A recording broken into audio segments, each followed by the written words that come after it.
Davis. Welcome to the program. Thank you. Great to be here. Today's topic of conversation will be Manson Exposed, a reporter's 50-year journey into madness and murder. 50 years. There's enough meat on that bone, Ivor? I think there's leftovers, believe me. Plenty. It's a long-running, horrendous saga. It would have ended in 1970 when Manson and his girls, who were convicted of the murder of 7 innocent people, were sent to the San Quentin death chamber, the gas chamber, to die.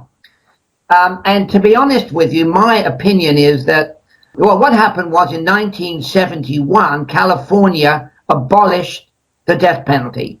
So they got a get out of jail free card, not really, but death was banned.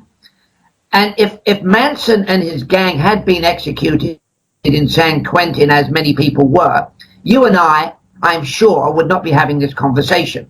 It didn't happen, and Manson then went on to become a superstar on television. I mean, he knew how to use the media. And I think he's probably better known, particularly in North America, than Jack the Ripper. If you were to poll your listeners, they would say, yeah, Jack the Ripper, vaguely remember him, but Charlie Manson, wow, we remember him. But he never actually killed anyone. Strictly speaking, he never actually killed any of the people he was convicted of killing. He was not convicted of killing. He didn't actually kill Sharon Tate and the friends in our house. He didn't kill Lino and Rosemary LaBianca on August the 10th, 1969. But, and this is a big but, it's proven that he sent his minions out to kill the people in Cielo Drive, Beverly Hills, August the 9th, 1969. He sent them out to kill, and he took his young killers out to the home in Los Angeles of Lino and Rosemary LaBianca. He went into the house. He tied the terrified couple up. He left, and he told his minions to go back into the house and finish them off. So technically speaking, he didn't do it. But in California, if you can prove a conspiracy to commit murder, you get your head chopped off, you will be convicted, and that's what happened. And basically, I'll tell you this, based on my information and my research and my reporting, Manson was definitely guilty of organizing these 2 killings on 2 consecutive nights in August of 1969. Before we focus on your theories, explain to the audience what exactly your involvement with the case was.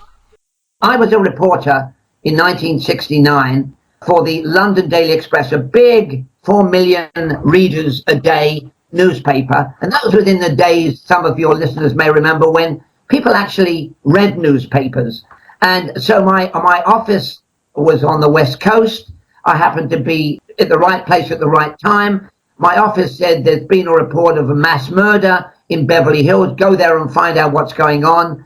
That was August the 9th, 1969. I went there, and then over a period of the next 5 months, this horrible story unfolded, and I covered it day to day. And then when they arrested Charles Manson and his girls and his acolytes for the murder, I covered the trial, which lasted a year. And since then, I've written the book about it, and I've interviewed most of the key players in this long-running saga. So that's what happened. I was a reporter, right place at the right time. Well, much of what we know comes from the book Helter, Skelter, written by Vincent Bugliosi. The book came out in 1974. You know, a lot of people are skeptical about the book itself and the theory. What are your thoughts on Helter, Skelter? Vincent Bugliosi was a dedicated district attorney with a gigantic ego.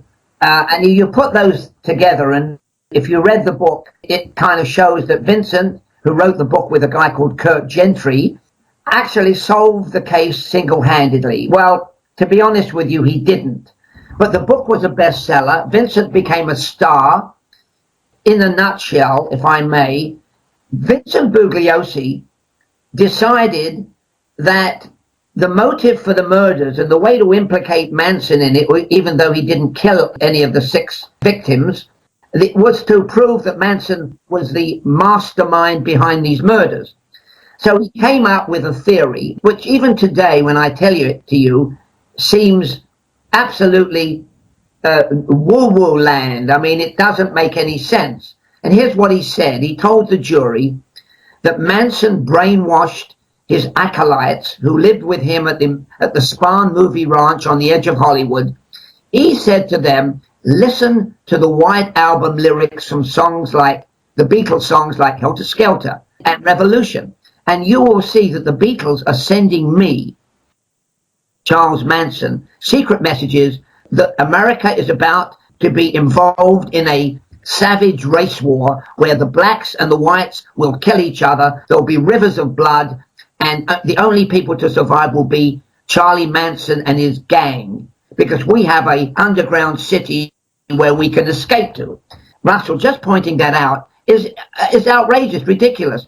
Listen to the Helter Skelter lyrics. Paul McCartney sings it. Paul McCartney wrote it. It's got nothing to do with a white revolution, a black revolution, a race war. And neither do the other songs. Piggies, well, Charlie Manson said Piggies was the cops.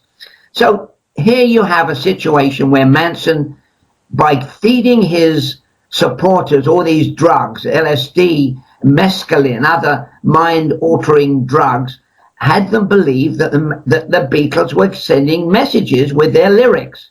Of course, that was utter bosh, rubbish. I mean, I traveled with the Beatles. I knew the lyrics. I knew it was crazy. And yet, Manson was convicted thanks to Bugliosi's wild theory of the Beatles made me do it type of thing. So even sitting in the courtroom, knowing what I knew, and listening to the trial and the information and the details and the evidence, I just thought, Bugliosi has lost his mind. And yet a jury convicted them all of everything. And in that sense, did Bugliosi not do his job? You believe that Manson was guilty. Yeah, I mean, Bugliosi used the technique of the Beatles' lyrics to get a conviction. So he did a terrific job. I've got to give him credit, because when I heard, as I say, the moment I heard it on opening day of the trial, I thought, he's doomed. He's never going to get a conviction.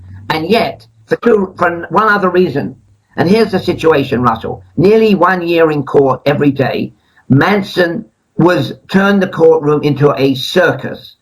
And not only did he do that, but he showed the jury that he had complete control over his fellow defendants. When he said, do something, they did it. And so, by doing that, he actually cut his own throat. He showed the jury that whenever he told the girls to do something, no matter how outrageous, like cutting swastikas into their foreheads and singing and being outrageously ridiculous during the trial, when he said do it, the girls did it, and the jury thought, well, if he tells them to do these ridiculous things in front of a jury, surely he told them to go out and kill. And so Manson is as culpable of these murders as the rest of them.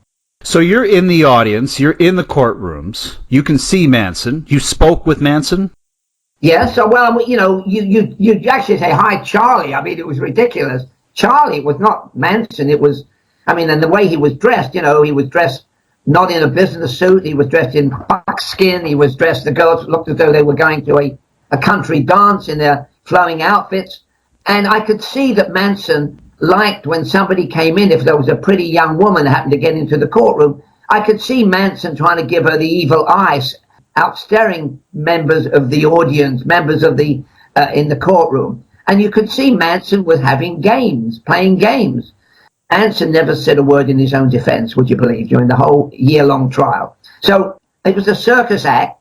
Not only was it a circus act, they had some competent lawyers, but they had a lot of incompetent lawyers representing the Manson girls who also never testified in their own defense. So you had a crazy trial. Manson was running the show. Manson was firing lawyers for his fellow co-defendants. And it was just a circus. Well, Manson saw himself as an aspiring musician. He wrote music, of course, played guitar well. He had some interaction with Dennis Wilson from the Beach Boys. This was his moment. This was his 15 minutes. This was his 15 minutes. And to be honest with you, not only did he milk it for all it was worth, I mean, he never became a rock star, which is, as you said, he wanted to do.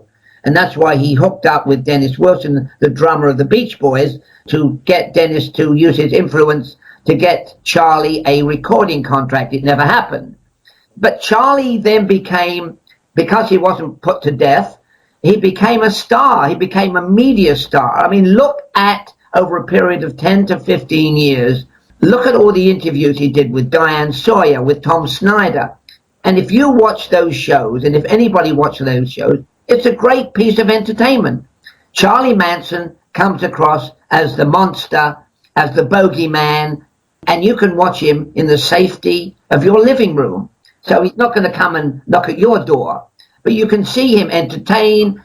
Each performance is brilliant. I must tell you, I've watched those interviews on television on prime time in America, in North America, and he is quite terrific. I mean, he's gibberish, he's entertaining, he's everything you want to be a sort of caged monster to be. Like, you get your money's worth when you see him.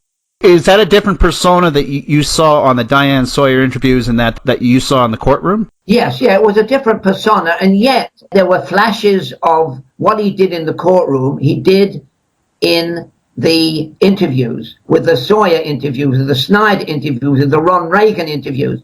1 minute he was humble, next minute he was bragging, the next minute he was yammering on, not making one iota of sense.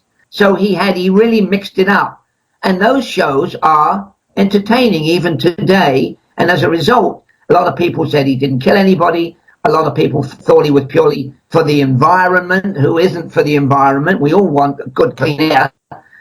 Yet he was a rather monstrous individual who did trigger these awful killings. What did you make of Charles Manson? What was your feeling? Did he come off as a charlatan? Was he charismatic, a genius? Was he all those things, an actor? First of all, if he'd gone to get a job as an actor in Hollywood, he would have been good, because he really acts on all those television interviews. He's a terrific actor. I mean, and he knew, as you said a moment ago, Russell, he had his moment or moments or hours in the sun in court. And he knew that everybody was focused on him. And as a young man, he survived jails and reform schools and terrible treatment behind bars. And he knew that this was his time. This was his. So many people wanted to interview him because he was full value. As an individual, I could always see him performing. I could see him even from the very first moment I saw him when he was arraigned on a car theft charge in Inyo County, California, about 200 miles from LA. Manson knew he had an audience and he loved to play to it. If he'd had a guitar and they'd given him a guitar, he would have sung. I'm serious. I can't. He would have said, "I can't testify in person, but give me a guitar and I'm going to sing you my defense." It's ridiculous, but that could have happened. Have you read the book or are familiar with the book by Michael Stone, Anatomy of Evil? No, I'm not familiar with that. He talks about all serial killers and murderers. The idea of the book is to attribute each person with a particular number on the scale of 1 to 22, 22 being the most evil. You had John Jones, 12, Ted Bundy, a 17, Jeffrey Dahmer, the worst you could possibly be, the serial torturer murderers, at 22. Manson was a 15. Oh, wow, that's interesting.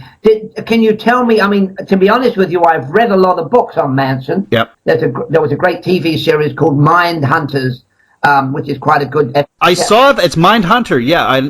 Was that an accurate portrayal of Manson? I think it was a pretty accurate portrayal, because if you remember, for those who don't know, I mean, it's a wonderful show about these FBI agents who go and see serial killers and talk to them in jail, and they have him going to see Manson. And Manson, if I seem to remember, one of the key things is in the middle of the interview, Manson kind of gets off his chair and sits on the table, facing his interrogators. And that's the kind of thing he would do.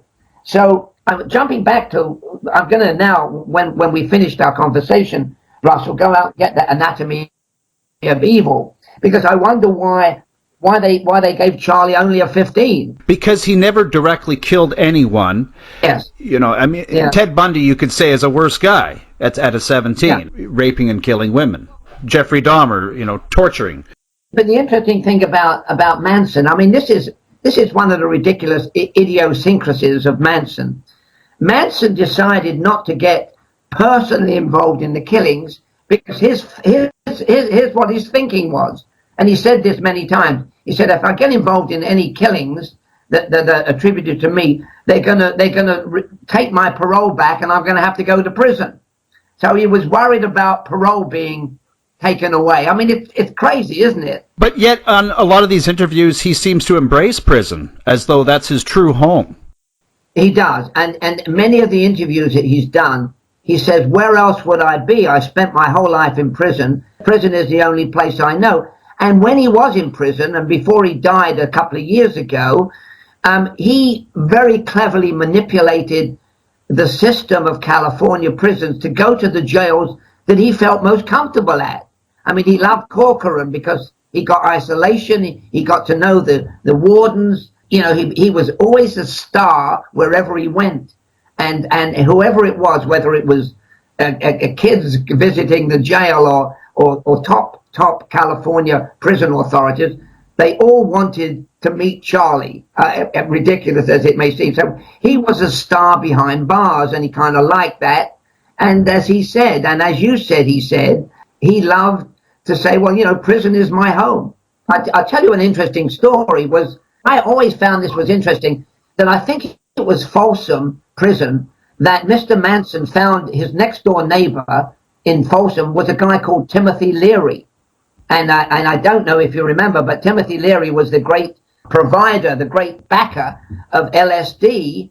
And Timothy Leary was no dummy. I mean, he was a brilliant man.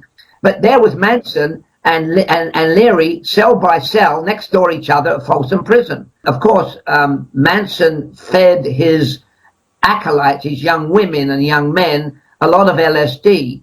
He never took much himself, but he used LSD to control the minions of young men and women who lived with him and did his every bidding.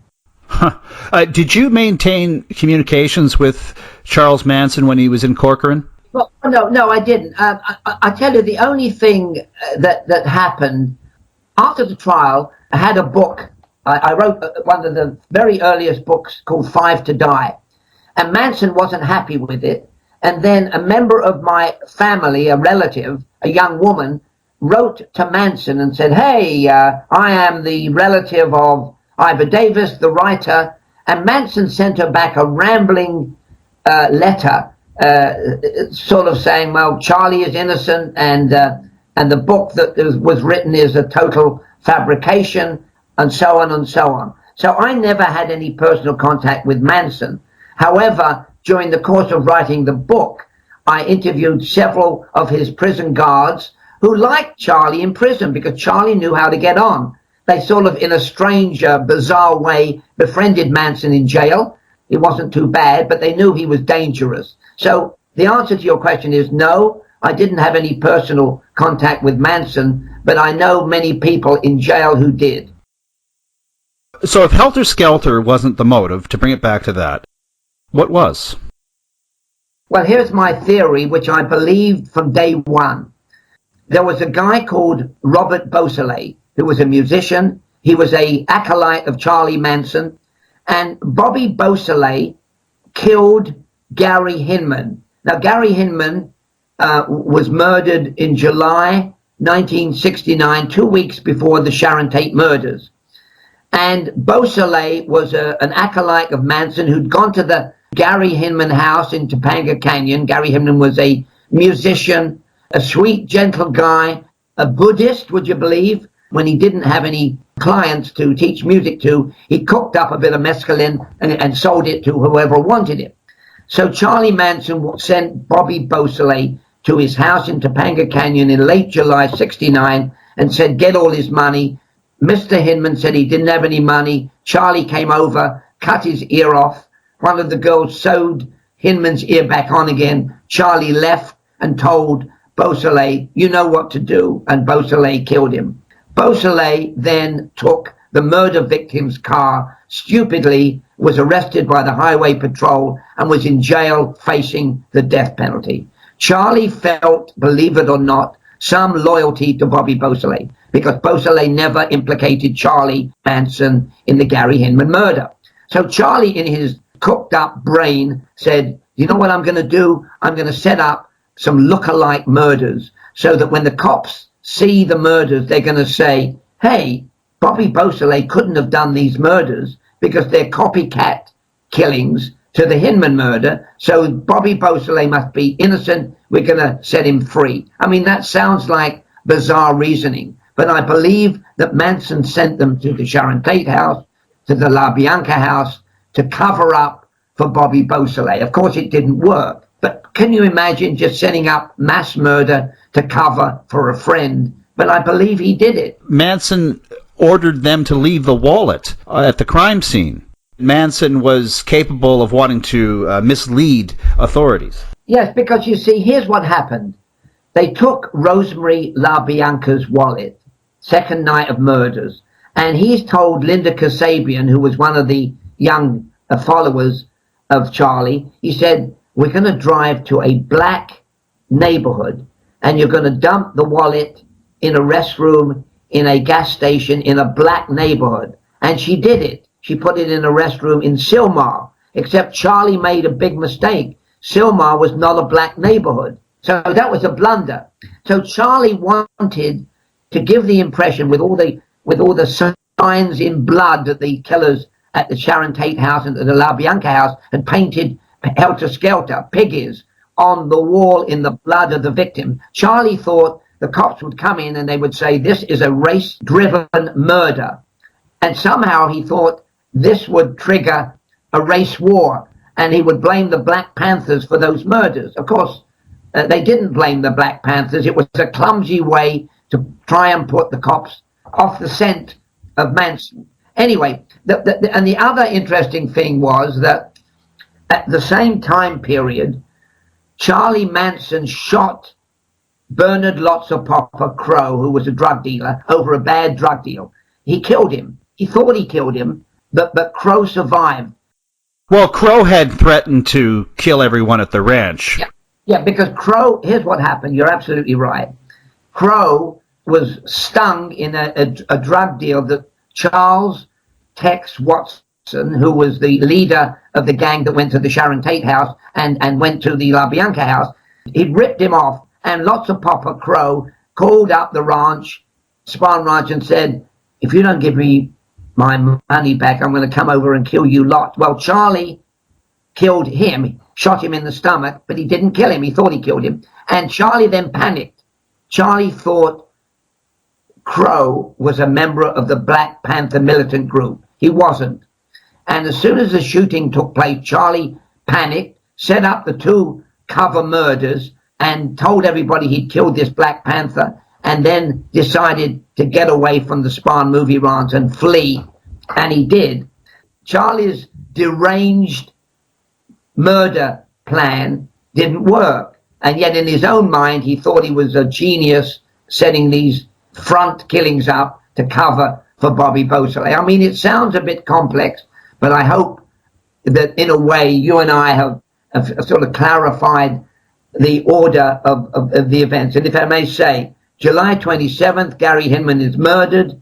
And August the 1st, Charlie Manson thinks he kills a Black Panther named Bernard Lotzapopper Crow. August the 9th, 8 days later, he sends them out to kill at the Sharon Tate house. A day later, he goes out with them to kill the La Biancas.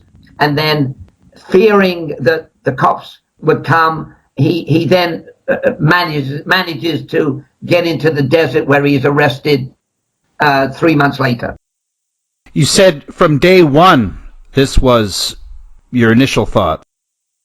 Yeah, from day one.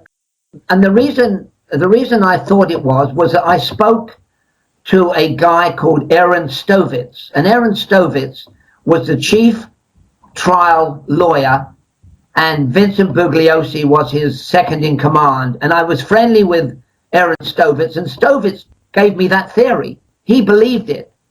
But then what happened was that Aaron Stovitz spoke to the Rolling Stone magazine and was warned before the trial, Aaron, you do not speak to the media. And then during the trial, and Aaron Stovitz was chief of the trial prosecution team, Aaron Stovitz said to the press, and I was there when he said it, Susan Atkins, one of the leaders or one of the young women that went out to kill Sharon Tate, Susan Atkins was one of the key killers. So I was saying that Charlie Manson just set the whole thing up to try and cover for Bobby Beausoleil, really is what the nitty gritty of this is. And I believe it. But let me ask you this, and I think it's an important question. Were you looking to prove your own conclusion, or did you arrive at them? Because my first book, Five to Die, came out before the trial began, and it listed all the things that I've told you, all the theories that I told you, which was basically that he was covering for Bobby Beausoleil, and that he brainwashed his people to believe that the Beatles were giving him secret messages. Now, Aaron Stovitz, and I'm sorry, I'm picking up a moment ago, Aaron Stovitz was running the trial when Susan Atkins said she was sick one day. Aaron Stovitz said the woman is acting, she's not sick, she's a better actress than Sarah Bernhardt. Well, when he said that, all the press ran with that line. It made the headlines in the LA newspapers. The #1 district attorney called Aaron Stovitz in and said, Aaron, I told you to keep your mouth shut. You're off the case. So Aaron was booted off the case. And then who took over? Mr. Bugliosi. And that's how Bugliosi became the star. So what I'm saying is that the theory or the thesis that Charlie set up the murders to cover for Bobby Beausoleil was told to me 47, 48 years ago, 49 years ago. It predates the Helter Skelter theory. And I'll tell you one other thing. And what I'm about to say sounds as though I'm blowing my own trumpet. But years after the murder trial, I ran into Aaron Stovitz, who was working as a district attorney, temporary district attorney in Ventura County, California. And we had lunch.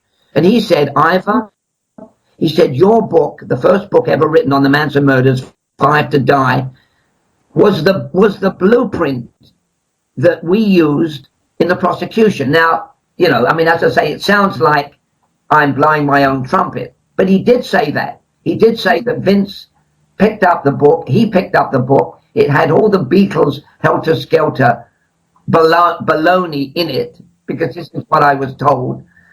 And Vincent decided to use that thesis, and it worked, as I say. So you're going to say, and the many listeners that you have are going to say, oh, this Ivor Davis is full of shit. I mean, he's blowing his own trumpet. But this happened. This really happened. And the book came out. They tried to get a change of venue because the book was somewhat anti-Manson. Mr. Irving Kinerick, who was Charlie Manson's lawyer, took the book in, gave it to the judge, said, we want to change of venue. And the judge said, forget it, we're having it here. But I never learned until 15 years later that they used my very first book as a kind of, as I say, a blueprint using the Beatles thesis. So make of it what you will. Did you see Once Upon a Time in Hollywood? I did see it. I liked it for the following reasons. Number one, it captures, and I'm sure you've seen it, haven't you? I have. You have, okay. It first of all captures 1969, the mood, the music, the atmosphere, the way it was. But what is particularly brilliant is the way, and I spent 3 days at the Spahn Movie Ranch, the spooky eeriness of what Quentin Tarantino, the director of the film, captured when they go to the Spahn Movie Ranch. You remember that scene? It's a very drawn-out scene. I'd say good 15, 20 minutes, maybe. These children of the damned, these young women treating Brad Pitt, wanting to do all sorts of things for Brad, the Brad Pitt character. It was good. The only thing I say is, I think everybody knows the film. Everybody now has seen it. But it is a fairy tale, isn't it? Because of how it ends up. So that's Quentin Tarantino, and that's the way he does it. But I kind of like the film, and I know people who've seen it 5 or 6 times. They love it. Did you love it? I thought it was good. I'm not certain. I think it's brilliant. It's a good movie. Yeah, 3 out of 4. Yeah, 3 out of 4. That's not bad. So I mean, Tarantino stretches the truth. I mean, what was it? Inglourious Bastards. You saw that film? Yes, where he kills Hitler. He kills Hitler, yeah. And we all know. I don't think he did kill Hitler. I mean, Quentin Tarantino did, but Hitler didn't die that way. No, I don't believe so. No. Not with a flamethrower? No. Is that how? Yes, exactly. There you go. Yeah, well, people say, Charles Manson never actually killed anybody, but neither did Hitler. Well, that's right, but there it is. And I think from what I learned from the people at the Spahn Ranch in 1969 was that he admired Hitler. He liked Hitler. And, I think Charlie Manson was a racist. He was a racist. And the reason that he ordered the murder and participated in the murder of Donald Shorty Shea, who was a stuntman, was that Shorty Shea, number one, got the cops out to raid the Spahn Ranch and arrest Manson, and then he let him go because they didn't know he was guilty of murder. They just thought he was guilty of stealing cars. And the other thing that Charlie Manson hated about Shorty Shea was that he married a black woman. And Charlie was a racist, there's no doubt. And of course, Charlie had to survive in Folsom, had to survive in San Quentin, had to survive in all the jails with a very strong black brethren or whatever they call them in jail. So Manson knew how to survive. When you first met Charlie, did he have the swastika carved into his head, or was it a cross only at that time, or did that happen at some point during the trial? And what did you make of that? That must have been unbelievable. It was. I mean, here's the course of affairs. I first met Charlie in December of 1969 when he was arraigned for car theft in Inyo County, California, which was in the town of Independence, and he was up there for car theft. And I went up there to see what he was like. He loved the spotlight, and he had a full audience. And he never said anything except they pled not guilty to car theft. And then 24 hours later, he was taken by LAPD homicide cops to LA to face the music in Los Angeles. So he was, as I say, a performer from the moment I saw him. And as I said to you earlier, he was a performer at every one of his hearings. And so on the first day of the trial, Charlie Manson shows up with a cross on his forehead, and the girls who are free sitting on the sidewalk outside the courtroom in July 1970, when the trial began, have also put crosses on their forehead. And how they were able to do that in prison, I don't know. And then during the course of the trial, the cross became a swastika.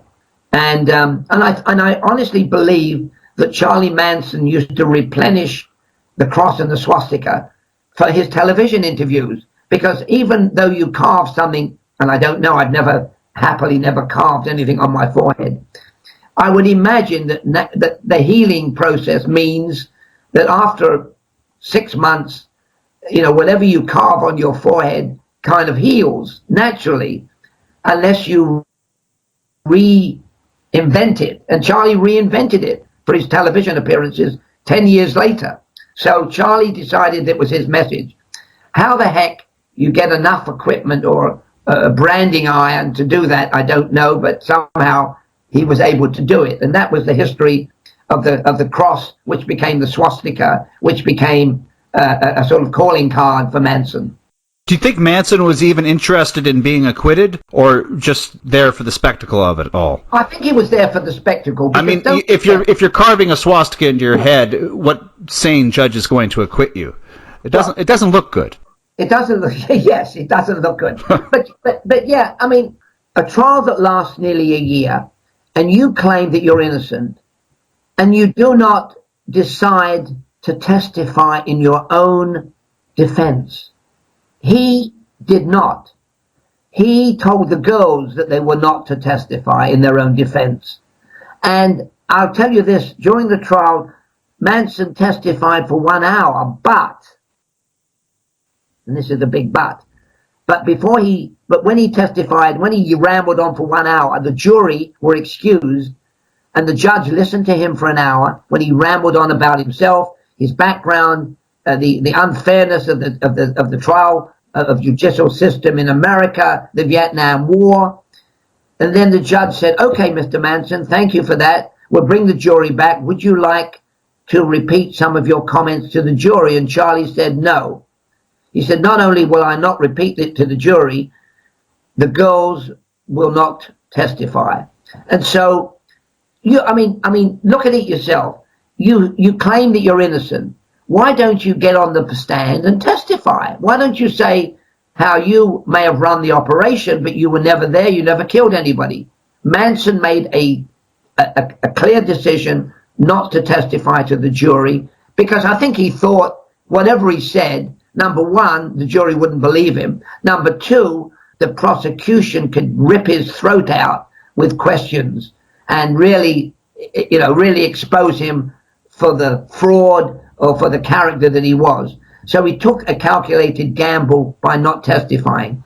And the jury is told, just because a defendant does not wish to testify, you should not take anything into account. Well, come on, if you think you're innocent, you've got to say something, haven't you? What was your sense of his intelligence?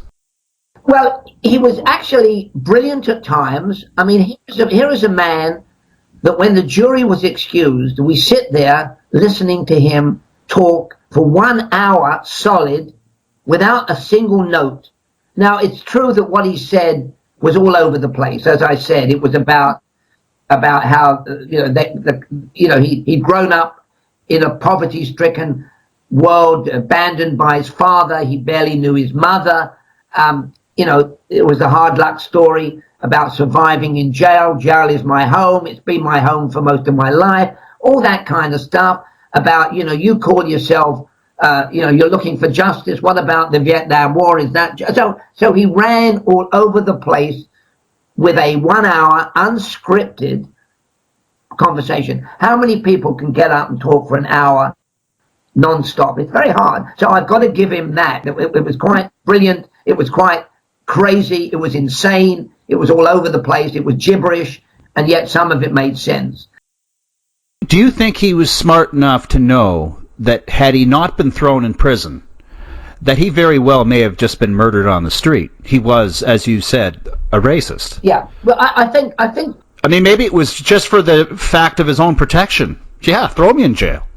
Yeah. I'll be safer there. And to be honest with you, he manipulated the jail system to his own, as I mentioned a little earlier with you, talking to you. I mean, he knew which jail to go to. He knew that if he, for example, he would maybe not punch, but he would insult a prison guard, and then he would be put into isolation. But he loved isolation because it meant he didn't have to mingle with the riffraff of the jail. So he knew how to manipulate the system, and every guard that I spoke to and prison warden said, he did it. As I said, he was a star. He knew he was the number one attraction. And there were a lot of people in the jail system who thought, I'm going to off Charlie Manson and everybody will become famous for killing Manson. So Manson knew, yet even though he was fairly safe in jail, he could have been murdered. And in fact, there was a situation where a crazy inmate who Charlie had tortured verbally threw not acid, but he threw a kind of lighter fuel in his face and threw a match and set his face on fire.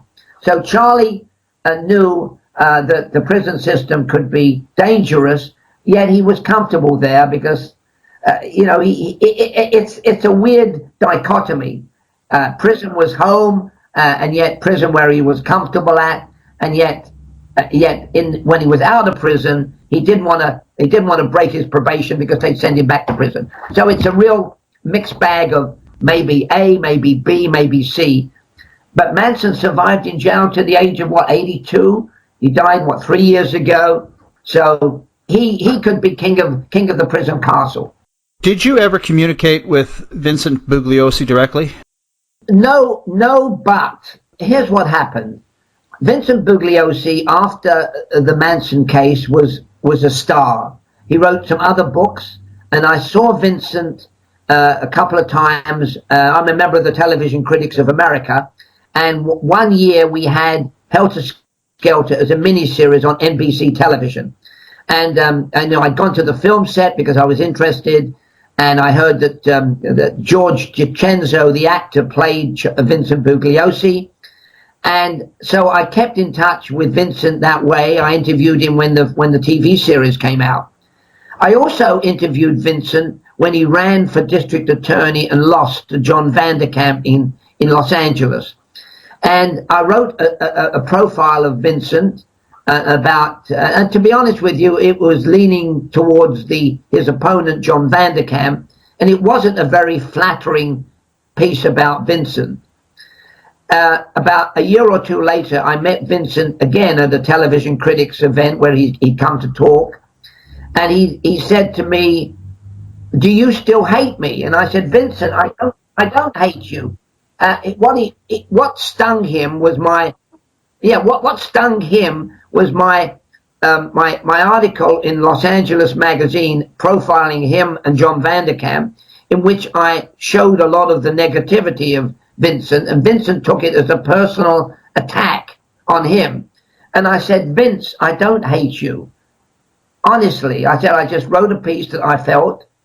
But I thought the fact that he would come to me and say, "Hello, Ivor, do you still hate me?" shows, despite his arrogant nature, despite his success as a best-selling author and as a star and as the man who got Manson, there was a huge streak